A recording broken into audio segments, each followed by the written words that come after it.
Bonjour YouTube et bienvenue sur cette nouvelle vidéo. Aujourd'hui on se retrouve pour parler du nouveau format de la Ligue des Champions parce que je remarque de plus en plus qu'en fait, déjà il y a pas mal de gens qui sont même pas au courant du changement et d'autre part il y a pas mal de personnes qui ne comprennent pas ce qu'implique ce changement. Donc tous ensemble on va revenir dessus, on va revoir en détail ce qui va se passer, je vais essayer de rendre ça le plus clair possible. Et on va voir, en tout cas je vais vous dire ce que j'en pense, et n'hésitez pas, de votre côté bien évidemment, à me le dire dans les commentaires. Si la vidéo vous plaît, n'hésitez pas à lâcher un petit pouce bleu, abonnez-vous, ça me soutient énormément, et je vous rappelle également que vous avez mes divers réseaux sociaux en description, n'hésitez pas à aller les voir. Sur ce, c'est parti pour la vidéo. Donc partons des basiques dans un premier temps, qu'est-ce que le format actuel? Le format actuel c'est une première phase de groupe composée de 32 équipes divisées dans 8 groupes de 4 équipes. Une équipe du chapeau 1, une équipe du chapeau 2, une équipe du chapeau 3 et bien sûr une équipe du chapeau 4. Facile. A noter que les clubs d'un même pays ne peuvent pas se retrouver dans le même groupe. Ensuite, les deux premiers de chaque groupe sont qualifiés, soit 16 qualifiés pour les huitièmes de finale. Le troisième est reversé en Europa League et le dernier est éliminé. Ensuite, les vainqueurs, donc les 16 équipes qui se retrouvent en huitièmes de finale, sont tirés par tirage au sort pour savoir qui va affronter qui. A noter que, encore une fois, les équipes d'une même nation ne peuvent pas s'affronter. Les vainqueurs des huitièmes se retrouvent en quart, puis en demi, puis en finale, vous avez compris. À partir des quarts, il n'y a plus aucune restriction sur le tirage au sort. Maintenant qu'on a fait le point sur le format actuel, à quoi pouvons-nous nous attendre l'année prochaine? Car je le rappelle, c'est la dernière saison de la Ligue des Champions telle qu'on la connaît. Ensuite, ça change. A noter aussi que je suis en train de parler de Ligue des Champions, mais ce sera quasiment la même chose pour l'Europa League et la Conference League. Si je dis pas de bêtises, ce sera exactement la même chose pour l'Europa League, et la Conference League ce sera la même chose. Le seul changement c'est qu'il y aura non pas 8 matchs, mais 6 matchs en phase de groupe. On va y revenir. Nous avons donc à présent 32 équipes, la saison prochaine nous en aurons 36. Vous allez donc me dire, facile, on fait un groupe de plus? Non. Non, on enlève tous les groupes. Carrément. Et on se retrouve donc avec un grand championnat unique de 36 équipes. Les 4 nouvelles places sont distribuées de la manière suivante. 2 places supplémentaires sont accordées aux 2 nations, aux 2 ligues qui auront le meilleur coef UEFA sur une saison. Je vous explique un peu plus en détail. Admettons qu'en 2024-2025, la Bundesliga et la Premier League remportent le plus de points coef. Ce seront donc en 2025 et 2026, donc la saison suivante. Ce sera donc l'Angleterre et la Bundesliga qui auront ces 2 places supplémentaires. Mais si en 2025-2026, c'est cette fois-ci la Liga et la Serie A qui ont les meilleurs points coef, et en 2026-2027, ce seront eux qui auront les places supplémentaires.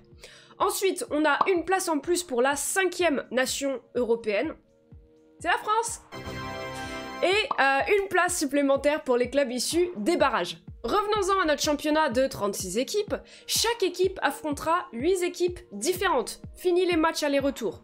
Dans ces 8 équipes, on retrouvera 2 équipes du chapeau 1, 2 équipes du chapeau 2, 2 équipes du chapeau 3, et vous l'avez, 2 équipes du chapeau 4. A noter aussi que dans chaque chapeau, un match sera joué à domicile et un match sera joué à l'extérieur.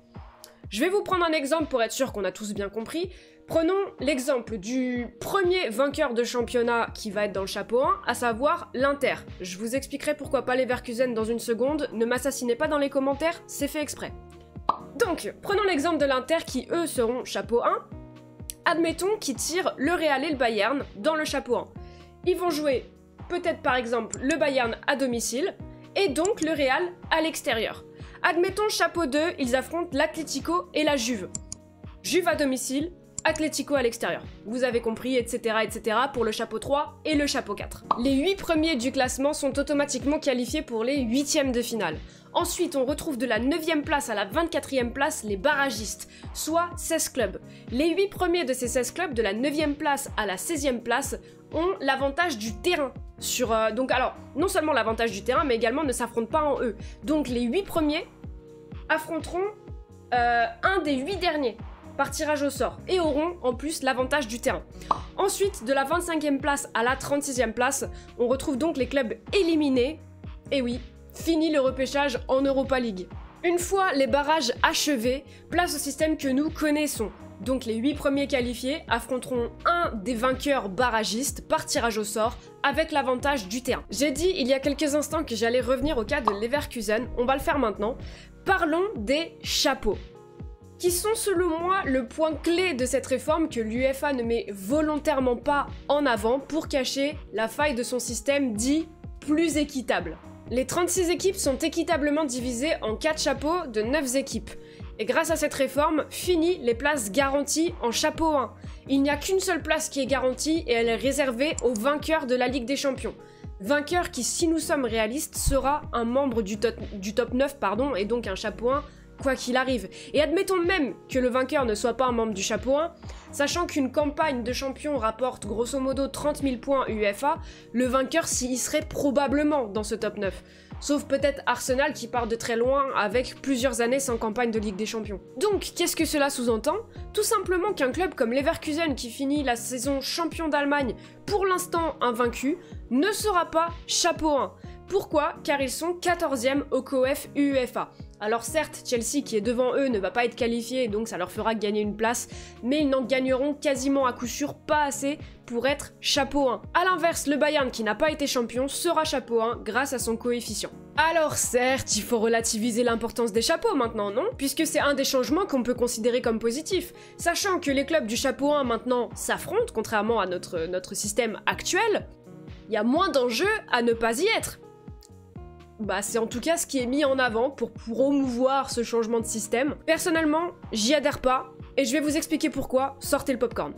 Pour moi, ce changement est un écran de fumée. On nous vend plus de surprises parce que le format sera plus équitable. Les chapeaux 1 seront moins protégés, et sur le papier, ben ça paraît vrai, non? Ouais? Ok. Mais prenons le problème à l'envers. Des surprises, on en a déjà. Mönchengladbach 2020-2021, Sporting, Benfica, mais surtout Villarreal 2021-2022, Bruges 2022-2023, Copenhague cette saison. Maintenant, pour se qualifier, il faut faire partie du top 8 de 36 équipes. Et cela est bien plus compliqué que de faire partie du top 2 de 4 équipes, au-delà même des mathématiques. Je vous explique pourquoi. Déjà, il faut faire bonne figure face au chapeau 1 et au chapeau 2. Ensuite, il suffit même pas de battre ces chapeaux 1 et ces chapeaux 2. Il faut espérer qu'ils continuent de sous-performer. Et ça ne suffit toujours pas. Parce qu'il faut aussi espérer que les équipes que vous n'affrontez pas dans le chapeau 1 et dans le chapeau 2 sous-performent également de leur côté. Vous n'affrontez pas que les 8 équipes que vous jouez. Vous affrontez les 27 autres également. Et le piège, il est là. Admettons ensuite que vous vous qualifiez en barrage. La chose est simple, soit vous allez affronter une autre équipe surprise, et dans ces cas-là on se retrouve avec ce format que l'UEFA essaye indirectement de fuir, soit ces formats jugés comme trop Europa League. Et admettons que vous battiez cette équipe et que vous passiez ensuite et que vous soyez qualifié, c'est bien, vous êtes qualifié, mais au final vous avez juste battu une équipe à votre niveau, donc il n'y a plus cet effet de surprise, c'est plus vraiment la surprise qu'on attendait. Soit vous affrontez un gros, et donc vous devez le jouer sur 2 matchs aller-retour. Attendez, c'est pas ce qu'on a actuellement là? Ce changement de valeur des chapeaux va à mon sens surtout impacter les petites équipes. Je vous explique pourquoi. Déjà, la fin du reversement en Europa League. Comme je vous l'expliquais, lorsque vous allez être éliminé, ce qui est maintenant encore plus probable qu'avant, vous n'aurez plus cette chance d'aller en Europa League et donc plus de chances de grappiller encore quelques petits points COEF après votre campagne de Ligue des Champions. Donc pour une équipe qui crée l'exploit en arrivant à se qualifier en Ligue des Champions, cela va être maintenant bien plus compliqué de réussir à s'installer en Europe. De plus, on dit que le système actuel protégeait les gros car il les empêchait de se jouer. C'est vrai. Et c'est faux. On a souvent eu des surprises dans le chapeau 1. Nous aurions eu Leverkusen, le vainqueur de l'Europa League, ce qui leur donnait une chance d'avoir un groupe plus accessible la saison suivante, eux qui partent peut-être d'un petit peu plus loin, en Europe en tout cas. Et prenons l'exemple du Bayern qui dans notre système actuel aurait affronté un chapeau 1, et qui donc aurait eu une plus grande probabilité de faire face à un gros, et potentiellement de rencontrer des embûches ou d'avoir un groupe de la mort. Dans le nouveau système, le Bayern n'est absolument pas impacté par sa mauvaise saison de l'an passé. Alors je vous pose une question. Les gros vont devoir affronter plus de gros, qu'ils soient chapeau 1 ou chapeau 2. Et les petits vont devoir affronter le même nombre de gros que les gros, mais également les autres gros en dehors du terrain, et n'auront plus aucune chance d'avoir des affiches abordables lorsqu'ils auront fait un exploit domestique. Qui est perdant? Alors on me répondra peut-être que c'est la LDC et que la rente compétitive n'est pas un problème. J'entends. Mais laissez-moi vous dire quelque chose. Ces plaisirs qu'on a quand on retrouve ces grosses affiches de quart, de demi, la finale, c'est qu'on les a attendues toute la saison. Et même dans le format actuel, on se retrouve parfois avec des affiches où on lève un petit peu les yeux au ciel parce qu'on les voit toutes les saisons. Avec ce nouveau format, cela va être complètement décuplé. Alors oui, il y aura plus de gros matchs, mais à mon sens, ils perdront toute leur saveur. Un derby londonien, c'est spécial. Un classico, c'est spécial. Mettez-en toutes les semaines, ça le sera plus.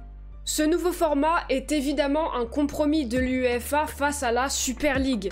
Ça a pour but le gain financier, et ça se voit. Et quand on touche au portefeuille, on se rend compte que c'est souvent très difficile de rivaliser avec cet argument. Le perdant dans l'histoire? Le foot.